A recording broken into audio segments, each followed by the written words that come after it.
I never expected a single text message to change the entire direction of my marriage. But life has a way of revealing the truth in the smallest moments. My name is Ryan. I'm 36, and I had been married to my wife Nicole for 7 years when this all happened. We weren't perfect, but we were steady, or at least I thought we were. She used to be the kind of woman who'd send me a dozen little updates throughout the day. Pictures of her lunch, screenshots of outfits she couldn't decide on, reminders of some inside joke we had. It was annoying sometimes, but it felt like love, like real connection. The shift started slowly. Short replies, long silences, nights where she'd turn toward the wall instead of toward me. I chalked it up to stress. Work was demanding, and Nicole always threw herself into everything she did. But something felt off, like the warmth I used to feel from her had been dialed down to a barely noticeable flicker. Then came the girls' trip. She mentioned it casually, like it wasn't the third one she'd taken that year. Just a weekend with the girls, spa day, wine, the usual, she said while tossing clothes into a suitcase without looking at me once. I wanted to ask why she needed so many trips lately, why she never seemed relaxed when she came home from them, but I bit my tongue. I wasn't trying to be the controlling husband. I'd always believed trust wasn't something you policed. It was something you maintained by giving space. She left on a Friday afternoon, kissed my cheek, barely touched my shoulder, and tossed a "see you Sunday" over her shoulder like an afterthought. I watched her drive away with this strange pressure behind my ribs, like my chest was warning me about something my mind hadn't caught up to yet. That night I sent her a simple message. Hope you made it safe. 5 minutes, 10 an hour, nothing. I didn't panic. I told myself she was probably laughing with friends, maybe drinking, maybe tired. Eventually, just before midnight, my phone buzzed. I'm on a girls' trip. Don't distract me. No emoji, no softness, not even a thank you for checking. Her tone cut deeper than I expected. Distract. Since when was I a distraction? Since when was my concern something to sweat away like a mosquito? I stared at the message for a long time. I thought about replying with something calm, something understanding, but something inside me, something quiet and tired, finally sat up. I typed one word. Understood. Then I put my phone face down and went to bed. The silence that followed didn't hurt the way I thought it would. In fact, it felt clarifying, like I'd been squinting through fog for months and had finally blinked it away. The next morning my phone lit up with notifications.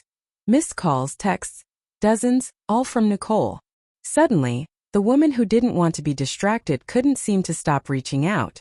I didn't respond, not out of spite, but because I genuinely didn't know what to say. I wanted to see what she'd do when I stopped filling the space for her. By noon, she'd gone from casual check-ins to frantic demands. Ryan, why aren't you answering? What's going on? Please pick up. This isn't funny. Funny, as if any of this had been a joke. That was the moment I realized she wasn't worried about me.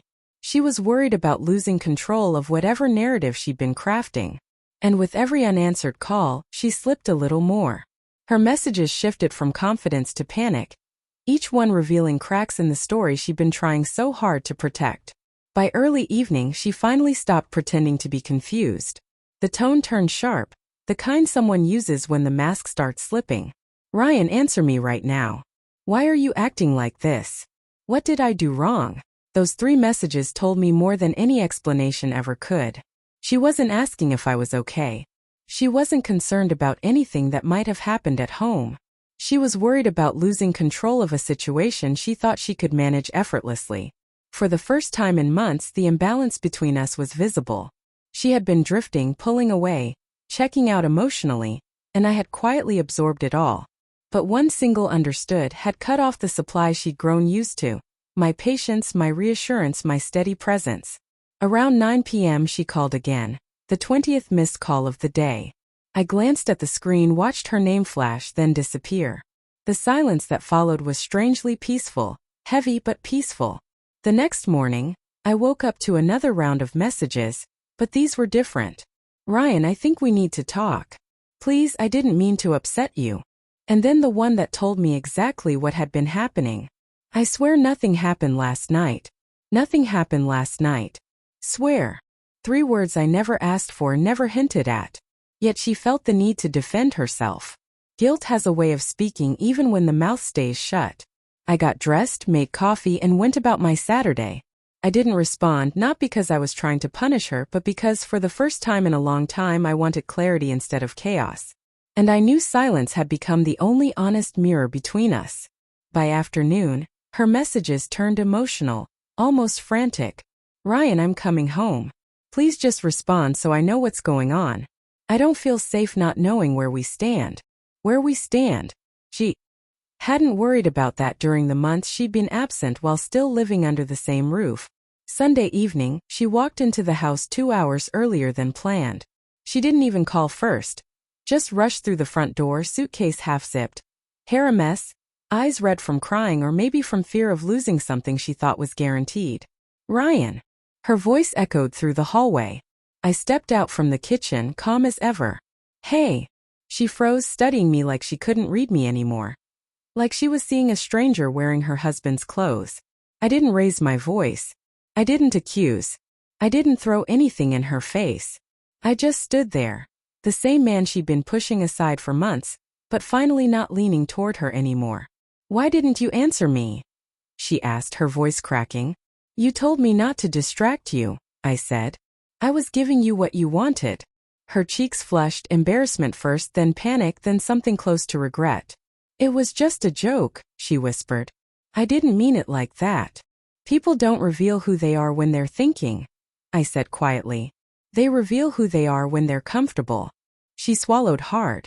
Are you saying you don't want to be with me anymore? I've felt for months like I'm married to someone who's already halfway out the door, I replied. I didn't walk away. You did.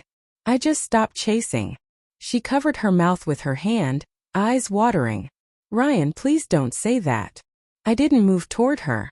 I didn't comfort her. For once, I let her feel the distance she had created. The one I'd been pretending didn't exist. What do you want from me? She asked finally. Honesty, I said. Not excuses, not defensiveness, not half versions of the truth. She closed her eyes, took a shaky breath and whispered. I messed up. A small tired laugh escaped me, not cruel, just sad. Yeah, I said. But not because you went on a girls' trip. You messed up because you forgot that trust breaks quietly, long before anyone ever notices the sound. She sobbed then, quiet, controlled, almost afraid. Not of losing the marriage, but of losing the version of me she thought would always wait. You hurt me, she said through tears. And you ignored me, I replied. Until the moment I stayed silent. Her shoulders slumped as reality settled in. She wasn't in control anymore. She wasn't the one deciding the temperature of the room. She wasn't the one dictating the rhythm of this marriage. For the first time in years, she was the one standing in the doorway, unsure, insecure, lost. And I had finally found my balance.